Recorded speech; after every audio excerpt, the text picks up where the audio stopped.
था। उस गांव में एक शीला नाम की औरत रहती थी। उसकी बेटी कॉलेज की छुट्टियों में अपनी माँ से मिलने आया करती थी। माँ, माँ देखो मैं आ गई। अरे रिया, अब तुम आ गई हो तो अब तुम कहीं नहीं जाओगी, तो मेरे पास ही रहोगी। इतने दिन हो गए, एक बार भी मिलने नहीं आई तुम। अरे माँ, कॉलेज से 6 महीने में सिर्फ 10 दिनों की छुट्टी मिलती है। अब मैं आ गई हूँ तो मैं अब पूरा गांव घूमूंगी और सबसे मिलूंगी। अगले दिन रिया अपनी माँ के साथ बाजार जाती है।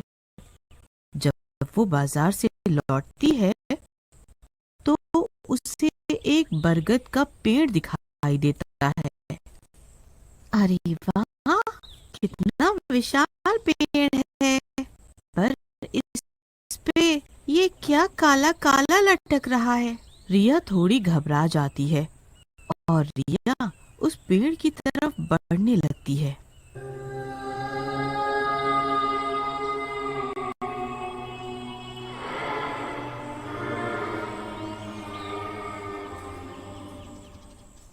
रिया, रिया वहां मत जाओ, वापस आ जाओ, वहां खतरा है रिया।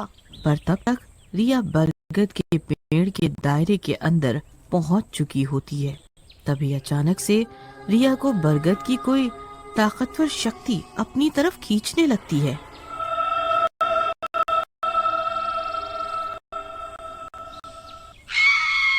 माँ, मैं खुद नहीं जा रही, मुझे ऐसा लग रहा है कि कोई मुझे अपनी तरफ खींच रहा है। माँ बचाओ मुझे, आ माँ बचाओ। अरे कोई मेरी बेटी को बचाओ, वो आत्मा उसे खींच रही है। मेरे चंगुल से कोई बच के नहीं जा पाएगा। मैं एक एक करके सबको मार दूंगी।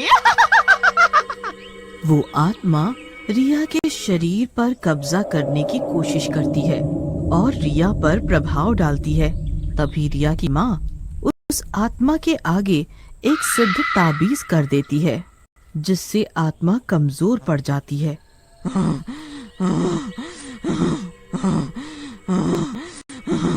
और रिया को छोड़ देती है। रिया की माँ रिया को वहां से लेकर घर वापस आ जाती है। माँ, उस बरगद के पेड़ में ऐसा क्या है जो आप मुझे वहां पे जाने से रोकती थी? हाँ बेटा, इसके पीछे एक बहुत लंबी कहानी है। अभी उन सब बातों का कोई सबूत तो नहीं है, पर हमारे बड़े बूढ़े कुछ बातों का दावा करते हैं। माँ, आप मुझे पूरी कहानी बताओ। रिया की माँ उसे कहानी बताने लगती है कि ये बात 2 लड़कों से शुरू हुई थी। दिन 2 लड़के राम और राजू एक लड़की को बहुत परेशान करते थे। देखो भाई, ये लड़की कितनी खूबसूरत है। हाँ बे, सही बोला तूने, एकदम पटोला लग रही है। यार चल इस लड़की का पीछा करते हैं, देखे तो ये लड़की कहाँ रहती है। भाई सुना है कि ये छोकरी रोज इसी रास्ते से आती जाती है। इनके पीछे एक बरगद का पेड़ था। वो ये बात सुन रहा था। राजू और राम एक प्लान बनाते हैं कि लड़की को कैसे फंसाएं। सुन, तू शाम को 6 बजे इसी बरगद के पेड़ के पास मिलियो, ठीक है? दोनों वहां से चले जाते हैं। शाम के समय राजू बहुत दारू पीता है। दारू से धुत राजू उसी बरगद के पेड़ के पास आता है। राम पहले से ही बरगद के पेड़ के पास खड़ा होता है। तू मेरे से पहले आ गया, लगता है तुझे बहुत जल्दी पड़ी है। इतना बोलते ही वहां से रिया को आते देख राम और राजू पेड़ के पीछे छुप जाते हैं। वो लड़की जैसे ही बरगद के पेड़ से गुजरती है वैसे ही दोनों उस पे हमला कर देते हैं। कोई मेरी मदद करो, छोड़ो। राजू ने उस लड़की का गला पकड़ लिया और हवा में उड़ा दिया, जिसके कारण उस लड़की की मृत्यु हो गई।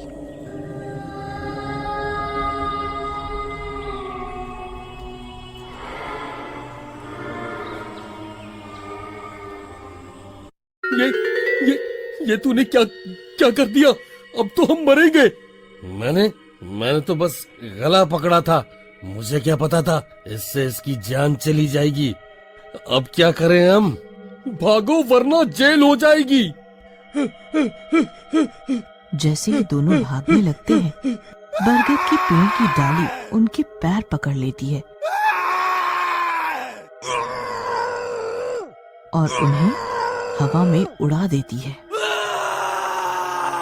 बरगद की आत्मा उस लड़की के शरीर में घुस जाती है और लड़की जिंदा हो जाती है।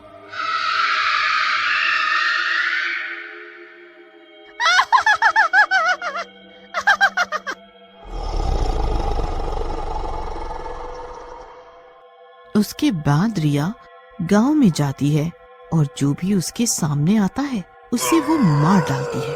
गांव के लोग बहुत डर जाते हैं।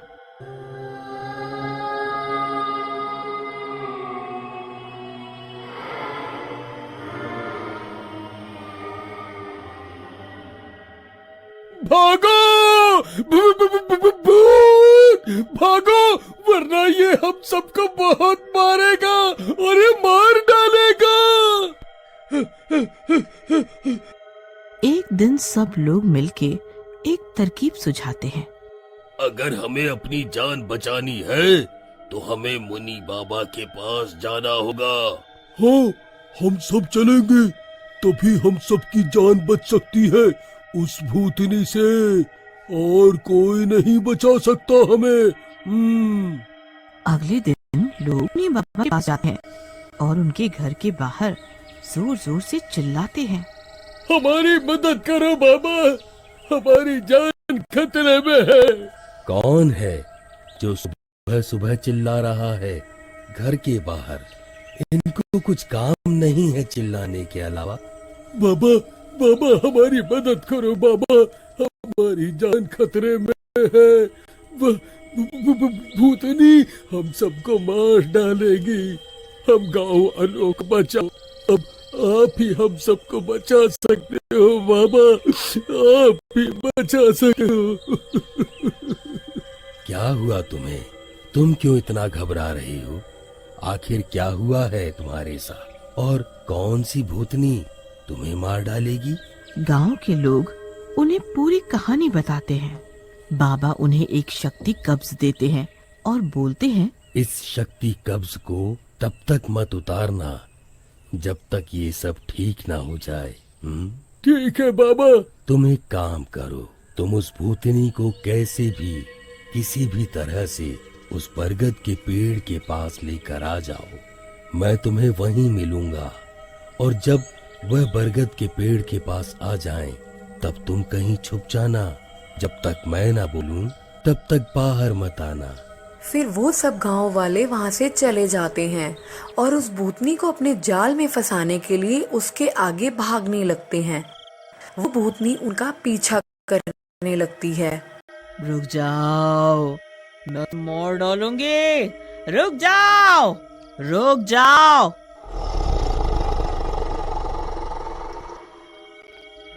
लोग उसे बरगद के पेड़ के पास लेकर आ जाते हैं।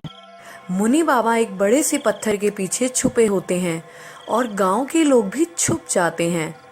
फिर मुनि बाबा उस भूतनी के आगे एक तलवार फेंक देते हैं। वो भूतनी उस तलवार से अपना गला काट लेती है और वहीं मर जाती है। और गांव के लोग उसे उसी बरगद के पेड़ के नीचे उसके शरीर को गाड़ देते हैं और तब से उसकी आत्मा उसी पेड़ के नीचे है और वो लोगों को अपनी तरफ खींचती है और जो लोग उसकी तरफ जाते हैं उन्हें वो अपनी शक्ति से मार डालती है। तभी हाँ, जब मैं वहाँ गई तो मुझे ऐसा लग रहा था कि मुझे कोई अपनी तरफ खींच रहा हो। इसीलिए कोई भी गांव के लोग